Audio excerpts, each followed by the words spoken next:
The shrill ring of Alexander Morgan's private line cut through the silence of his corner office on the 52nd floor. Rain pelted against the floor-to-ceiling windows, casting shifting shadows across his mahogany desk. Few people had this number, and even fewer would dare call at 11:37 p.m. on a Friday. Alexander frowned at the unknown number lighting up his screen. "Morgan," he answered, voice crisp with authority that came naturally after 15 years as CEO of Morgan Enterprises. "Mr. Morgan?" The female voice on the other end was professional but strained. "This is Dr. Rebecca Winters from St. Michael's Hospital. I apologize for calling so late, but this is urgent." Alexander's grip tightened on his phone. Hospitals never called with good news. "I'm calling about Emily Collins." 5 years. It had been 5 years since he'd heard that name spoken aloud.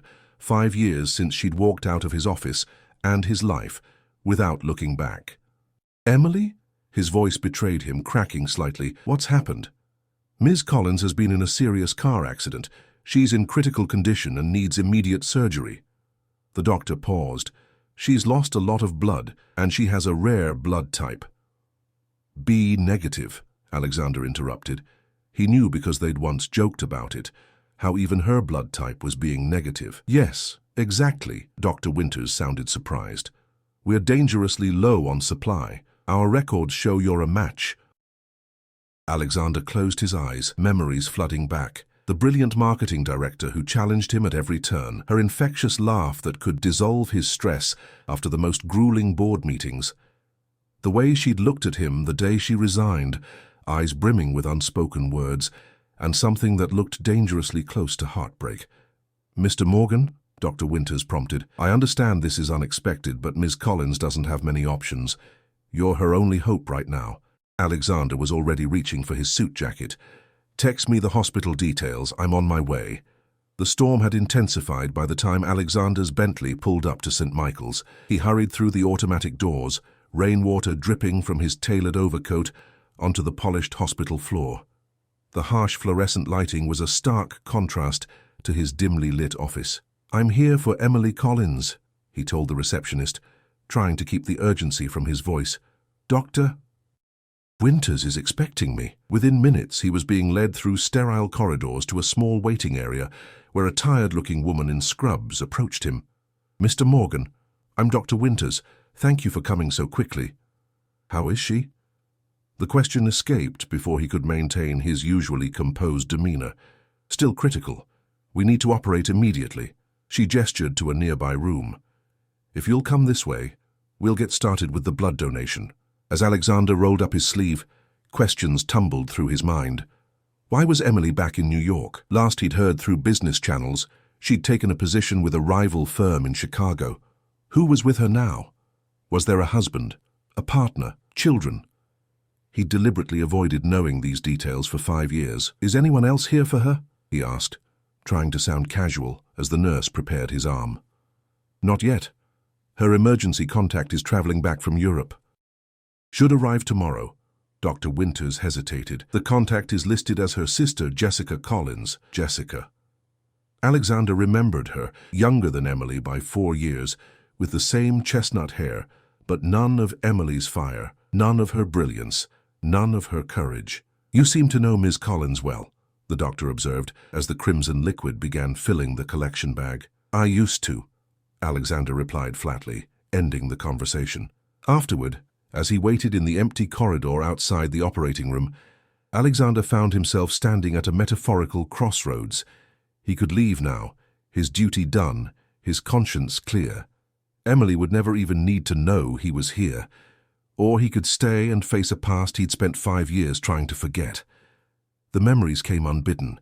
Emily's first day at Morgan Enterprises, her resume impeccable, her handshake firm, her green eyes meeting his without a trace of intimidation. She'd risen through the ranks with remarkable speed, her innovative marketing strategies transforming the company's public image.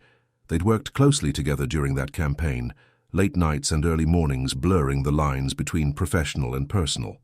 Alexander checked his watch. Nearly 2 a.m. now. The surgery had been underway for over an hour. He should go home, get some rest before tomorrow's international conference call. Instead, he found himself walking toward the hospital chapel, a place he hadn't entered since his mother's passing 15 years ago. He sat alone in the dim room, the only illumination coming from a few flickering candles. He wasn't a praying man, but tonight, words formed silently in his mind. Let her live. Mr. Morgan? He turned to find a young nurse standing hesitantly in the doorway. Dr. Winters asked me to find you. The surgery is complete. Alexander stood abruptly. And? Ms. Collins is stable. She's being moved to recovery. Relief washed over him so intensely that he had to steady himself against the pew. Can I see her? The question surprised even him. She's still unconscious from the anesthesia, the nurse explained. But Dr. Winters said you could have a brief visit once she's settled. 20 minutes later, Alexander stood frozen in the doorway of room 417. The woman lying in the hospital bed barely resembled the vibrant force of nature he remembered. Emily's face was pale, a large bruise blooming across her left cheekbone, a bandage wrapped around her head, partially covering her hair, shorter now than when he'd known her. Various tubes and wires connected her to softly beeping machines. Alexander approached cautiously, as if she might suddenly awaken and order him out. Up close, he could see the delicate sweep of her eyelashes against her cheek, the small scar near her right eyebrow from a childhood fall she'd once told him about, and the gentle rise and fall of her chest that confirmed she was, indeed, still alive. On the bedside table sat her personal effects in a clear plastic hospital bag, a sleek smartphone with a cracked screen, a silver watch he didn't recognize, and something that made his heart stutter, a small worn business card with his old office number scribbled on the back. Alexander reached for it instinctively, but stopped himself. Whatever reason Emily had for carrying his outdated contact information, it wasn't his place to question it, not anymore. She'll likely remain sedated until morning, Dr. Winters said, appearing beside him. The next 24 hours are critical, but I'm cautiously optimistic. Alexander nodded, unable to tear his gaze from Emily's face. What exactly happened? Single-car accident on the West Side Highway. Witnesses say she swerved to avoid another driver who cut her off and hit the barrier. The airbag deployed, but the impact was significant. Will she... Alexander cleared his throat. Will there be lasting damage? It's too early to say for certain. There's some swelling in the brain that we're monitoring closely. The doctor's pager beeped, and she excused herself after promising to return soon. Alone with Emily, Alexander found himself sinking into the visitor's chair beside her bed. "What were you doing on the West Side Highway, Emily?" he murmured. "What brought you back to New York?" He reached out, hesitating before gently taking her limp hand in his. Her skin was cool to the touch, the familiar callus on her middle finger. Writer's bump, she'd called it, still present after all these years.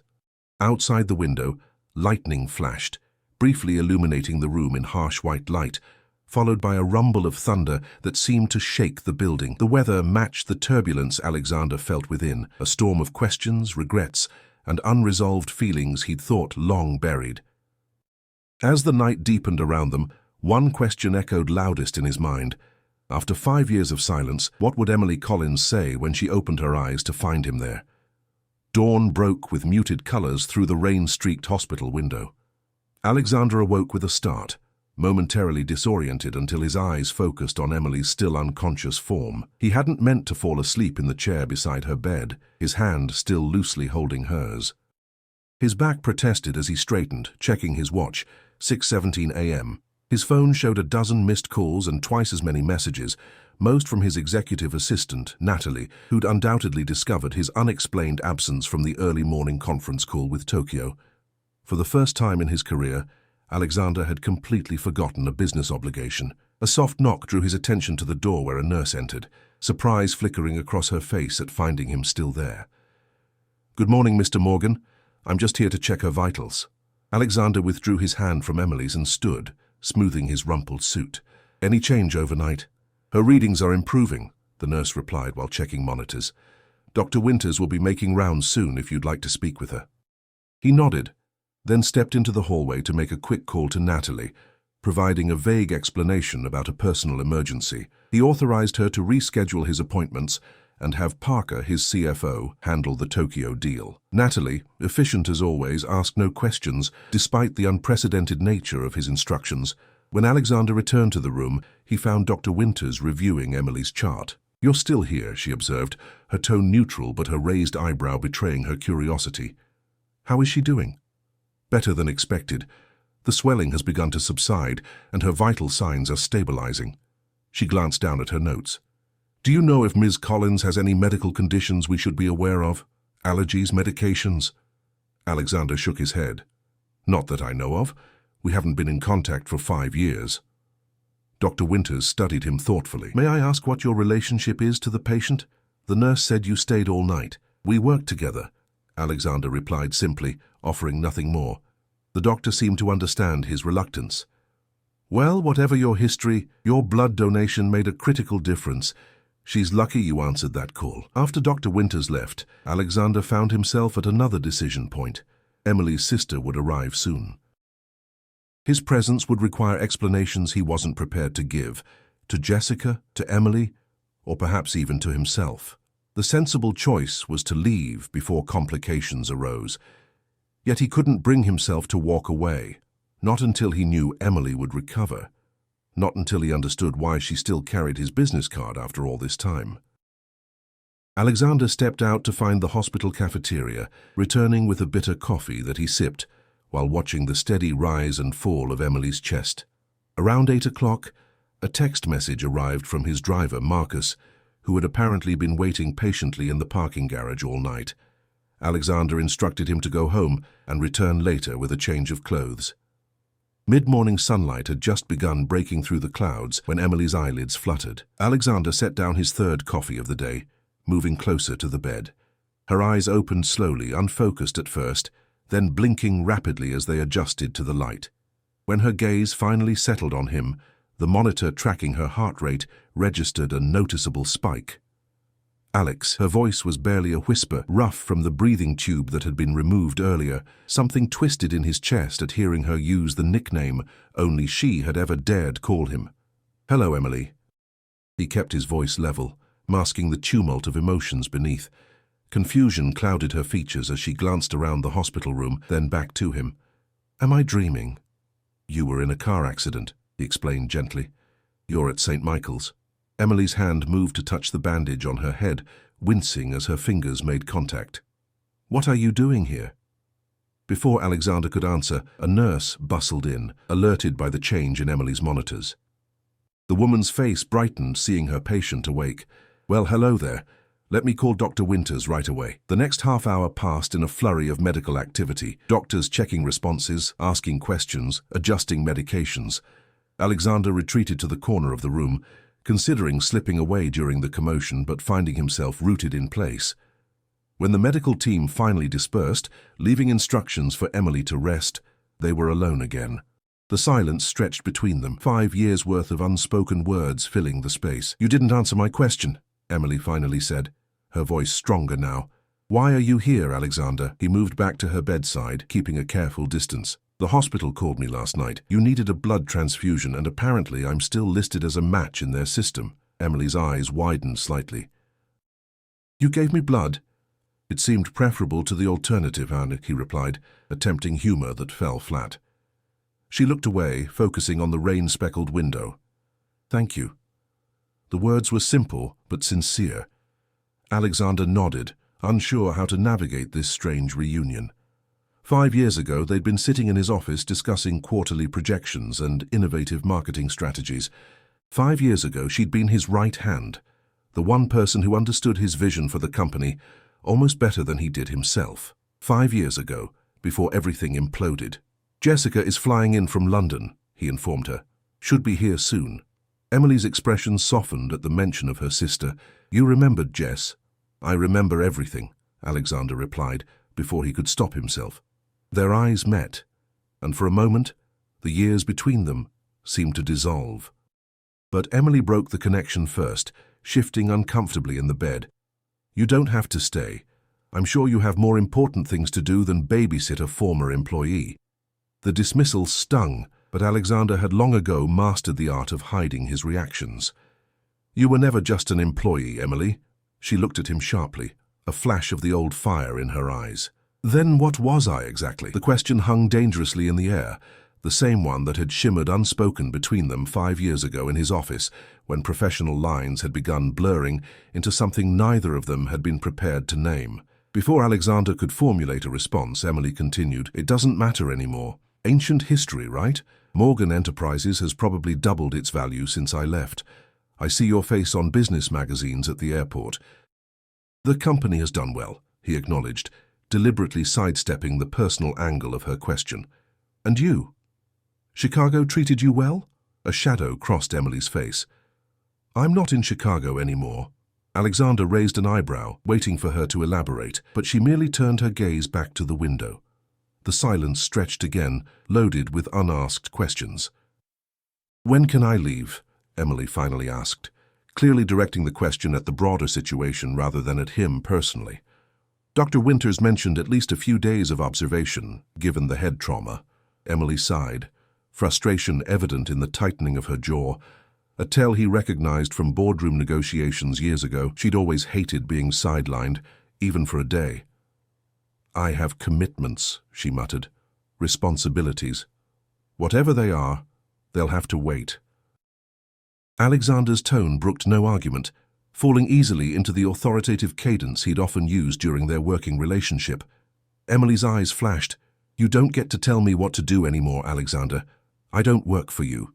The familiar spark of their old dynamic, her challenging his authority, him standing his ground, almost made him smile despite the circumstances. "No, but right now you're recovering from major surgery, and even you can't simply will yourself to health through sheer stubbornness." To his surprise, a ghost of a smile touched her lips. "You haven't changed. Neither have you." The moment of levity faded as quickly as it had appeared. Emily closed her eyes briefly, fatigue evident in the lines of her face. "You should rest," Alexander said, softer now. "Will you be here when I wake up?" The vulnerability in her question caught him off guard. Alexander hesitated. "Do you want me to be?" Emily didn't answer immediately, seeming to weigh her response carefully. "I don't know," she finally admitted. "This is all so strange." Before Alexander could reply, his phone buzzed with an incoming message. It was from the hospital reception desk, informing him that Jessica Collins had arrived and was being directed to Emily's room. "Your sister's here," he told Emily, tucking the phone away. Relief and something else, regret, flickered across her features. "You should probably go then." Alexander nodded, gathering his suit jacket from the back of the chair. At the door, he paused, turning back to look at her one last time. "For what it's worth, Emily, it's good to see you again. Even under these circumstances," her expression softened. "Alex," whatever she was about to say was interrupted by the arrival of Jessica Collins, who burst into the room with wide, worried eyes that grew even wider when they landed on Alexander. "Mr. Morgan?" Jessica blinked in confusion. "What are you doing here?" "It's a long story, Jess," Emily interjected, extending a hand toward her sister. Jessica rushed to Emily's side, embracing her carefully around the tubes and wires. Over her shoulder, Emily's eyes met Alexander's. A silent message passed between them. "Unfinished business, suspended for now. I'll check back later," Alexander said, nodding politely to Jessica before stepping into the hallway. As he walked toward the elevator, the weight of the past 12 hours settled heavily on his shoulders. His ordered, controlled life had been upended by one phone call, by the reappearance of the one person he'd never fully managed to forget. The question now was what he intended to do about it. Alexander returned to his penthouse apartment in Manhattan's Upper East Side, just long enough to shower and change into fresh clothes that Marcus had brought from his tailor. As the hot water washed away the physical remnants of his night in the hospital, his mind remained stubbornly fixed on Emily. Why had she left Chicago? What brought her back to New York? And most importantly, why had she kept his business card all these years? After dictating several urgent emails to Natalie and delegating 3 critical meetings to his executive team, Alexander found himself back in his Bentley, heading towards St. Michael's despite his better judgment. He told himself it was merely to check on her recovery, a courtesy to a former colleague whose life he'd helped save. Even in his own mind, the explanation rang hollow. When he arrived at Emily's room in the early afternoon, he found her alone, propped up against pillows, her hospital gown replaced with a soft grey t-shirt that made her look more like herself. The color had returned to her cheeks, and though the bruising had darkened, her eyes were clearer. She looked up from her phone as he entered, surprise registering briefly before her expression turned carefully neutral. "You came back," she observed. Alexander held up a paper bag from Mercer Kitchen. "I thought you might appreciate something besides hospital food." A small smile touched her lips. "You remembered." "Tomato soup and grilled cheese with fontina and prosciutto." He placed the bag on her tray table. "Still your favorite." "Some things don't change." Emily set her phone aside and reached for the bag. "Thank you." Alexander took a seat in the visitor's chair, noting the absence of her sister. "Jessica stepped out, gone to my apartment to get some things," Emily explained, carefully opening the container of soup. The familiar aroma filled the small room. "She'll be back this evening." Alexander nodded, watching as Emily took a small spoonful of soup, closing her eyes momentarily at the taste. For a few minutes they existed in surprisingly comfortable silence as she ate. "You didn't have to come back," Emily finally said, setting aside the half-eaten sandwich. "Blood donation complete, Good Samaritan duty fulfilled." "Is that what you think this is?" Emily met his gaze directly. "I don't know what this is, Alex. 5 years of silence and suddenly you're bringing me my favorite lunch." He leaned forward, resting his elbows on his knees. "I could say the same. 5 years without a word, and I find out you still carry my business card." Emily's hand moved instinctively toward the bedside table where her personal items sat, then stopped. A flush crept up her neck. "You went through my things." "I didn't have to. The hospital put your belongings in a clear bag." Alexander kept his tone even. "Why do you have it, Emily?" She looked away, focusing on adjusting her blanket with careful precision. "It's complicated. I have time." Emily sighed, finally meeting his eyes again. "I kept it as a reminder." "Of what?" "Of the biggest mistake of my professional career." The words stung more than Alexander expected. He sat back, maintaining his composed exterior while reassessing the meaning of the card. Not sentiment, then. Regret. "Walking away from Morgan Enterprises," she continued, "right when the Thompson merger was happening. It was a stupid career move." "You had your reasons," Alexander replied carefully. Emily's gaze sharpened. "Did I? Because 5 years later, I'm still not entirely sure what happened." The tension in the room thickened. They were approaching dangerous territory, the unspoken catalyst for her sudden departure. "You resigned," Alexander stated flatly. "Effective immediately, if I recall. Cleared out your office that same night." "After you made it abundantly clear that I should," Emily shot back, a flash of the old fire in her eyes.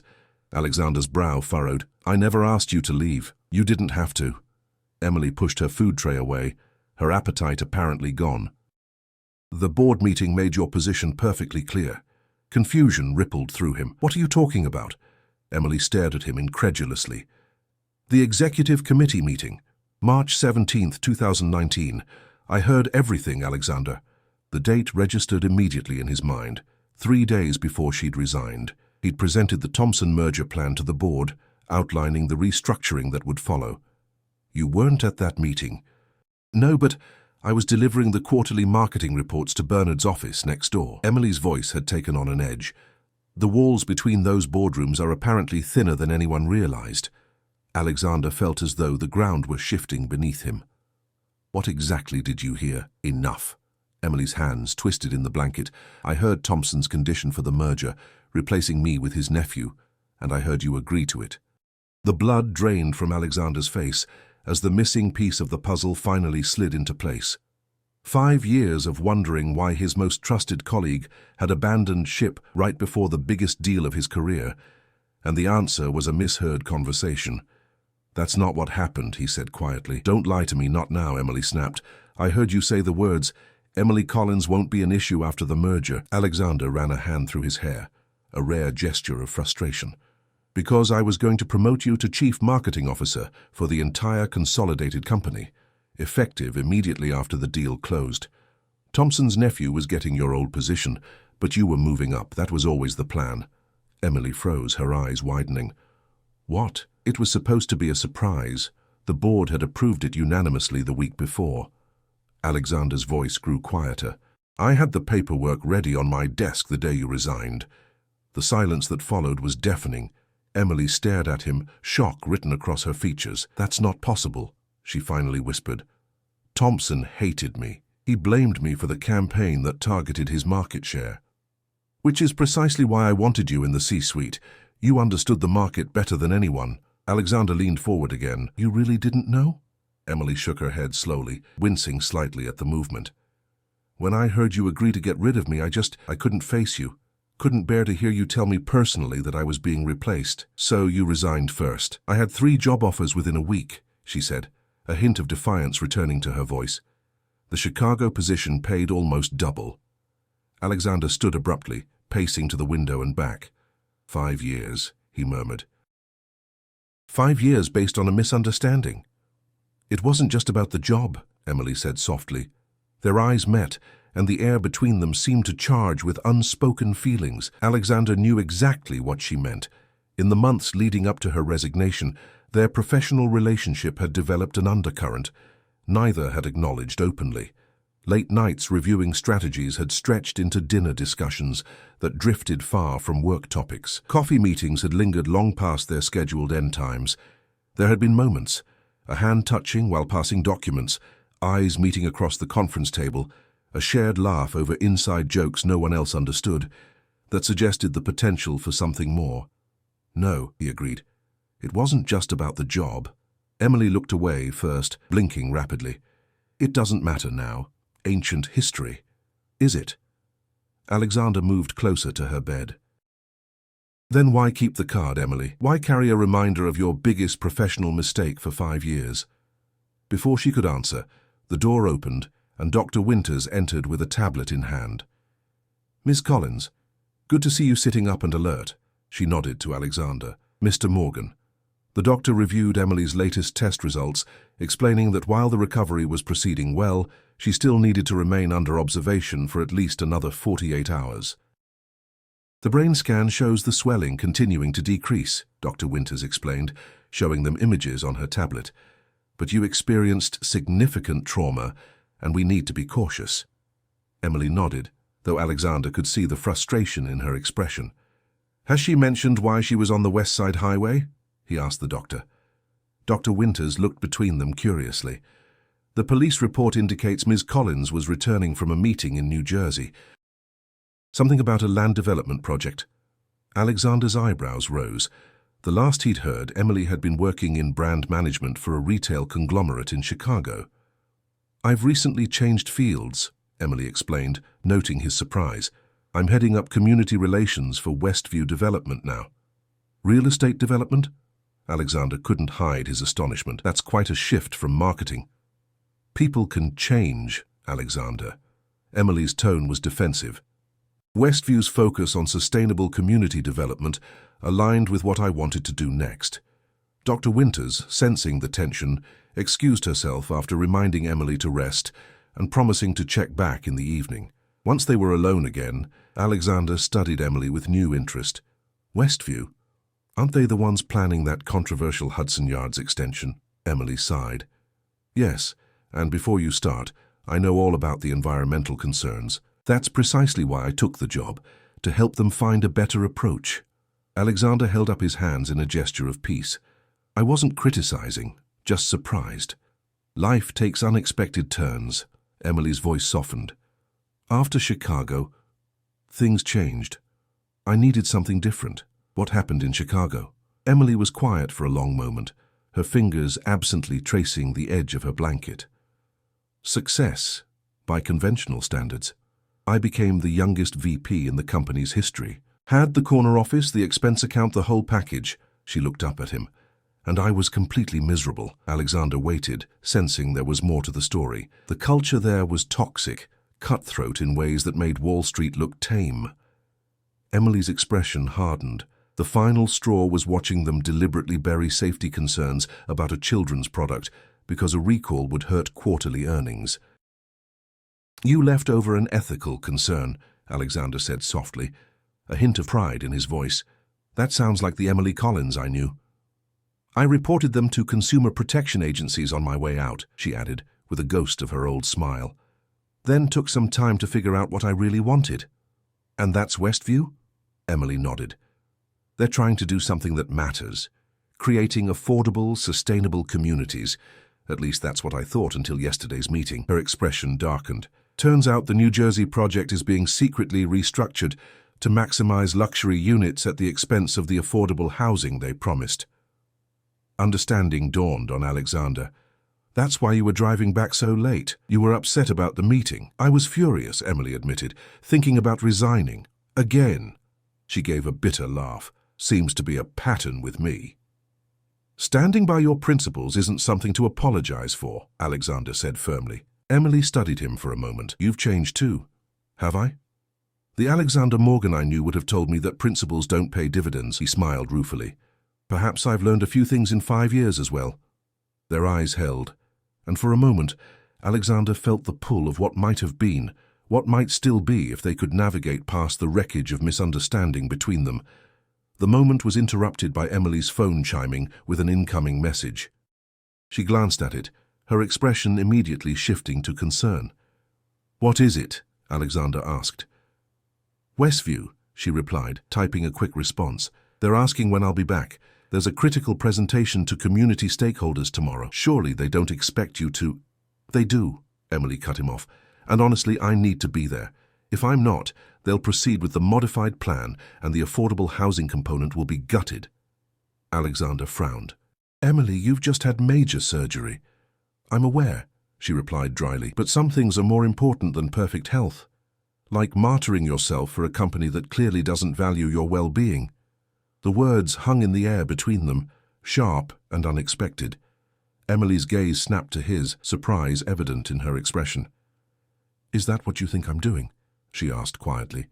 Alexander sighed, running a hand through his hair again. I think you're still the most dedicated, principled professional I've ever known, and I think some corporate entity is taking advantage of that, just like they did in Chicago.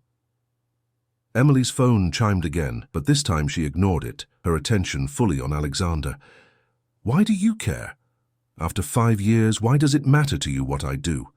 The question stripped away pretenses, demanding honesty Alexander wasn't sure he was ready to give. But sitting here with Emily, knowing how close he'd come to losing her forever to a random accident, made the risk of honesty seem smaller than the certainty of regret. Because despite everything, he said quietly, you've always mattered to me, Emily. More than you know. Emily's breath caught at Alexander's words, the heart rate monitor betraying her reaction with a quickened beep.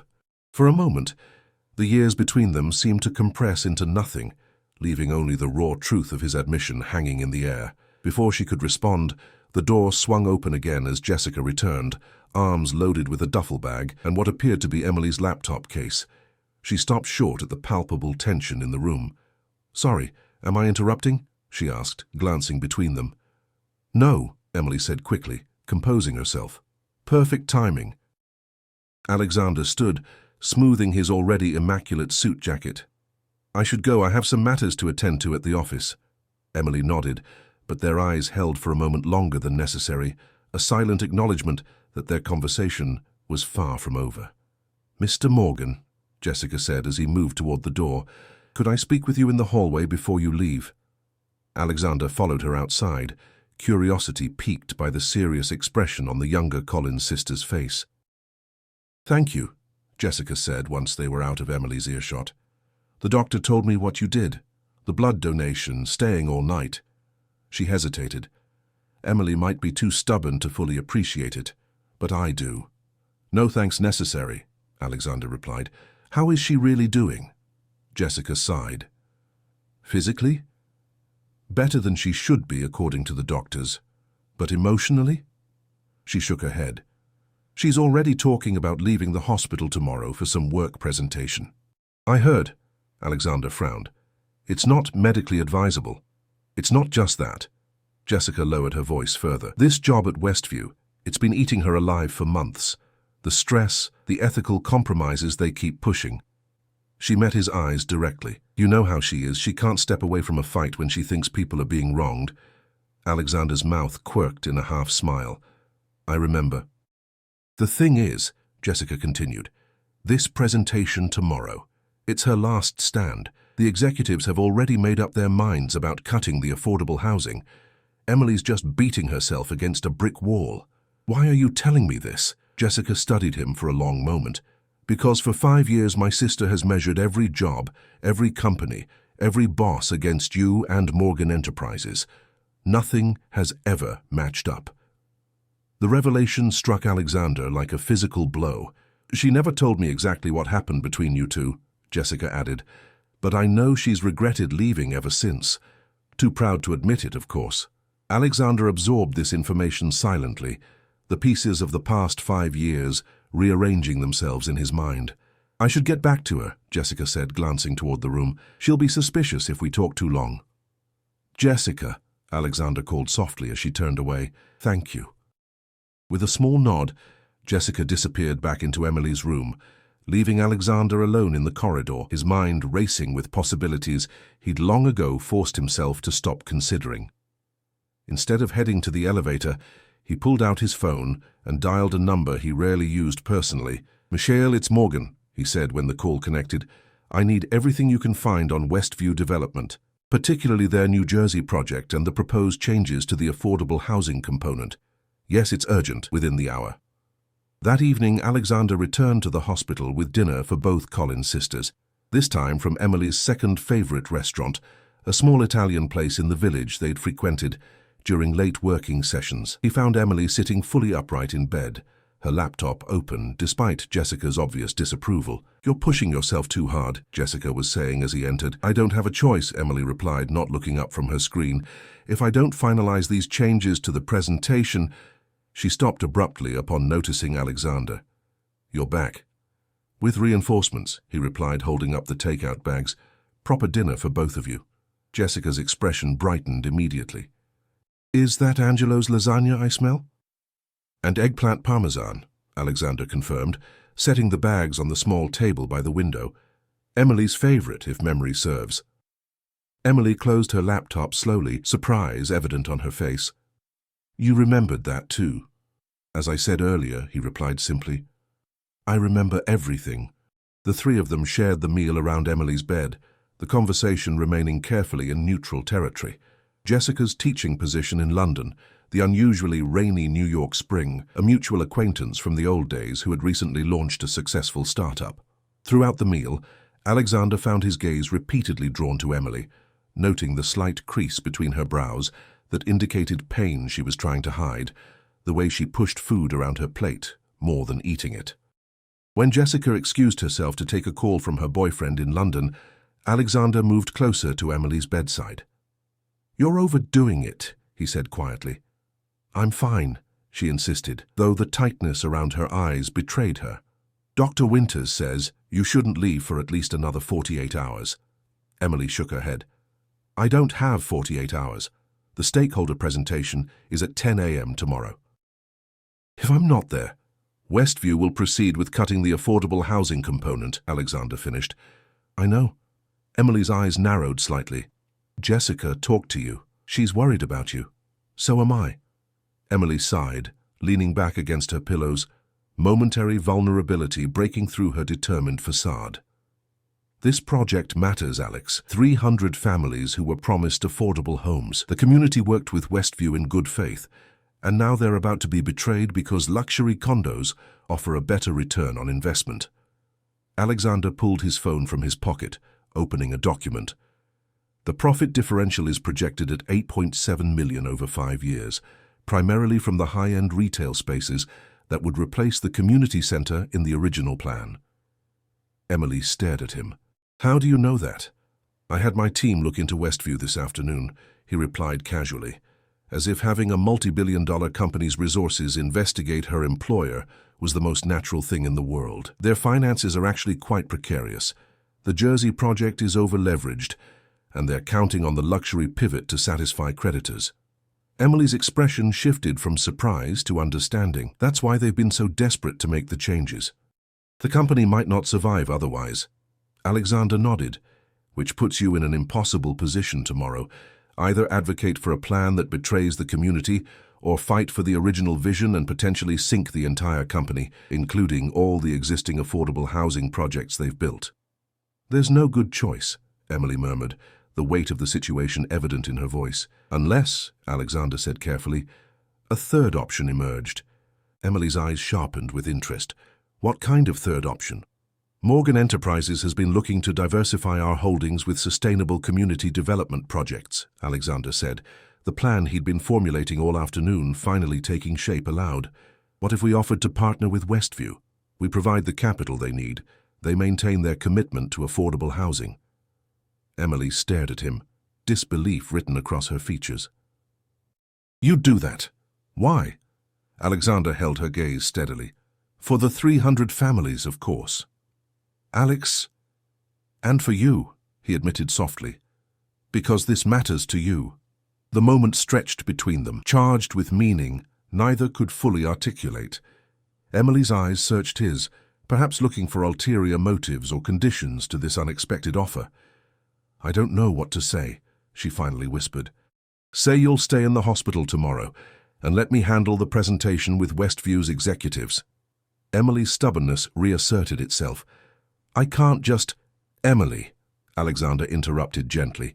You nearly died yesterday. Your body needs rest to heal. Let me do this for you, for the project. Something in his tone must have reached her, because after a long moment, Emily nodded reluctantly. Okay, but I need to brief you on all the details. Relief washed through Alexander. I have all night. The next morning, as sunlight streamed through the hospital window, Emily watched Alexander adjust his tie in the small bathroom mirror. They'd worked until nearly midnight, going over every aspect of the Westview project, every argument she'd planned to make at the stakeholder meeting. Remember, she said for perhaps the 10th time, the community center is non-negotiable. It's the heart of the entire development. Alexander turned to her with a patient smile. Full-size gymnasium, classrooms for continuing education, daycare facility and health clinic. Minimum 50,000 square feet. I've got it, Emily. She fidgeted with her blanket. And the retail spaces should prioritize local businesses, not chains. We promised the neighborhood committee 50% of retail leases reserved for local entrepreneurs with subsidized rent for the first 3 years, he recited. You've prepared me well. Emily fell silent, watching him gather the presentation materials they'd revised together. Something had shifted between them during the night, a tentative rebuilding of the trust that had once bound them so closely. I'll call you as soon as the meeting ends, Alexander promised, checking his watch. Try to rest. Alex, Emily called as he reached the door. When he turned back, she swallowed hard. Thank you, not just for this, but for everything. Coming when the hospital called, staying. The smile he gave her then was unlike any she'd seen before, open, unguarded. Always Emily. After he left, Emily found herself unable to rest despite her body's demands. Her mind kept cycling through the previous 24 hours, the revelations about her resignation 5 years ago, Alexander's unexpected confession that she had always mattered to him, and now his willingness to step in at Westview. Jessica, who had gone to fetch coffee, returned to find her sister staring pensively out the window. You're thinking too loudly, she observed, handing Emily a paper cup of decaf. He'll do fine at the meeting. I know he will, Emily replied. That's not what I'm thinking about. Jessica raised an eyebrow. Then what? 5 years, Jess. Emily shook her head slowly. 5 years based on a misunderstanding. I heard Alexander agreeing to get rid of me after the merger, but he was actually planning to promote me. Wow, Jessica breathed, settling into the visitor's chair. That's quite a miscommunication. I never gave him a chance to explain. Just handed in my resignation and left. Emily's voice tightened with emotion. I was so hurt, so angry, I couldn't bear to hear him say the words himself. Pride has always been your Achilles heel, Jessica said gently. Emily nodded, acknowledging the truth in her sister's words. What if I'd just confronted him, asked directly about what I'd heard? Everything might have been different. Do you regret it? Leaving? Emily considered the question carefully. Not entirely. I needed the experiences of the past 5 years. Chicago, the ethical crisis there, finding my way to Westview. I've grown in ways I wouldn't have otherwise. But, Jessica prompted, sensing the unfinished thought. But I've missed him, Emily admitted quietly. Missed working with someone who challenged me, who understood me, who valued the same things I did. Jessica smiled knowingly. Just working with him, huh? Emily flushed slightly. Don't start. Em, you've been carrying his business card for 5 years. I think we're past the point of pretending there wasn't something more there. Before Emily could respond, her phone chimed with an incoming message. Alexander texting from outside the meeting room. About to start. Westview executives suspicious but listening. We'll update soon. Emily typed a quick response wishing him luck, then set the phone aside with a sigh. It doesn't matter now anyway. Even if we've cleared up the misunderstanding, too much time has passed. We're different people. Are you? Jessica challenged. Because from what I've seen in the last day, you two still have the same connection you always did. The hours of the morning crawled by. Emily tried to distract herself with television, with catching up on emails, with the crossword puzzle Jessica brought from the gift shop. Nothing worked. By noon, she was checking her phone every few minutes, anxiety building. Finally, just past 1 o'clock, it chimed with Alexander's call. Well, she answered immediately. It's done, came his steady voice. Morgan Enterprises will provide the necessary capital, and Westview has signed a binding agreement to maintain the original plans for affordable housing and the community center. Relief flooded through Emily so intensely she felt lightheaded. Really? They agreed to everything? Everything, Alexander confirmed. In fact, they've agreed to increase the affordable component by an additional 50 units. How did you manage that?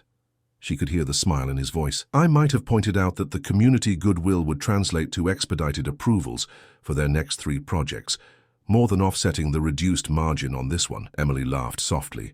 Classic Morgan negotiation tactics. I learned from the best, he replied.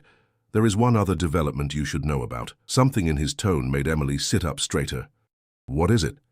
Westview's board has agreed to create a new position, Executive Vice President of Community Development. They've offered it to me with a seat on their board. Emily blinked in confusion. They offered you a job, but you're the CEO of Morgan Enterprises, which I would remain. This would be a dual role overseeing the partnership between our companies. Alex, that's unexpected. Actually, he continued, his voice softening, the position was created for you, Emily. I told them you were the one with the vision and principles to ensure this partnership maintains its community focus. The board position is yours if you want it. Emily was momentarily speechless. I don't understand. It's simple. You were right about Westview's mission but concerned about their execution. Now you'll have the authority to ensure they stay true to their promises. And, he added, you'll be working directly with me again as our companies collaborate. The implication wasn't lost on Emily.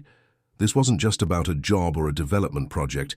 It was Alexander offering her a way back into his life, professionally, and perhaps more. When can we discuss this further? She asked, her heart racing with possibilities. I'm on my way to you now, he replied. 3 months later, Emily stood at the podium on a bright summer morning, the ceremonial shovel gleaming beside her as she addressed the gathered crowd of community members, officials, and reporters. Today marks not just the groundbreaking for Riverfront Commons, she announced, but a new model of community-centered development, 350 affordable homes, a state-of-the-art community center, retail spaces for local entrepreneurs, and green infrastructure throughout. From her position, she could see Alexander in the front row, his proud smile warming her more than the June sunshine. Beside him sat Jessica, who had extended her visit to the States to witness this moment. This project represents what's possible when business interests align with community needs, Emily continued, when profit and purpose work together rather than in opposition. After the speeches and the ceremonial first shovels of dirt, after the handshakes and interviews, Emily found herself standing with Alexander at the edge of the property, overlooking the Hudson River. Congratulations, Executive Vice President Collins, he said, offering her a glass of champagne from the reception. Your vision is becoming reality. Emily smiled, taking the glass. Our vision. I couldn't have done this without you. I beg to differ. You would have found a way eventually. You always do. His expression grew more serious. I'm just grateful I got to be part of it this time. Emily turned to face him fully. The past 3 months had been a whirlwind of professional collaboration as they established the partnership between Morgan Enterprises and Westview. They had fallen easily back into their working rhythm, the years apart seeming to fade with each shared meeting, each late-night strategy session. Yet something had changed between them, a new openness, a willingness to acknowledge the personal connection that had always simmered beneath their professional relationship. "Alex," Emily said softly, "I've been thinking about what you said in the hospital. About me always mattering to you." He met her gaze steadily. "I meant it." "I know," she took a deep breath. "You've always mattered to me too. Even when I was angry, even when I thought you'd betrayed me. I kept your card all those years because I couldn't let go. Not completely." Alexander reached out slowly, taking her free hand in his. The touch was simple but electric, 5 years of distance collapsing in an instant. "Where do we go from here?" he asked, his thumb tracing gentle circles on her palm. Emily smiled, squeezing his hand. "Forward, together, one step at a time." As the summer breeze carried the sounds of celebration from the groundbreaking reception, Emily realized that sometimes the most unexpected detours, even those born of misunderstanding and pride, could lead exactly where you were meant to be all along. Later that evening, as they shared dinner on the terrace of Alexander's penthouse, the city lights twinkling below them, Emily raised her glass in a toast. "To second chances," she said, "in business and in life." Alexander touched his glass to hers, his eyes never leaving her face. "To finding our way back to what matters most." As Emily leaned forward to meet his kiss, their first, but certainly not their last, she knew that some calls were worth answering, no matter how many years had passed. Sometimes being someone's only hope meant finding your own in return.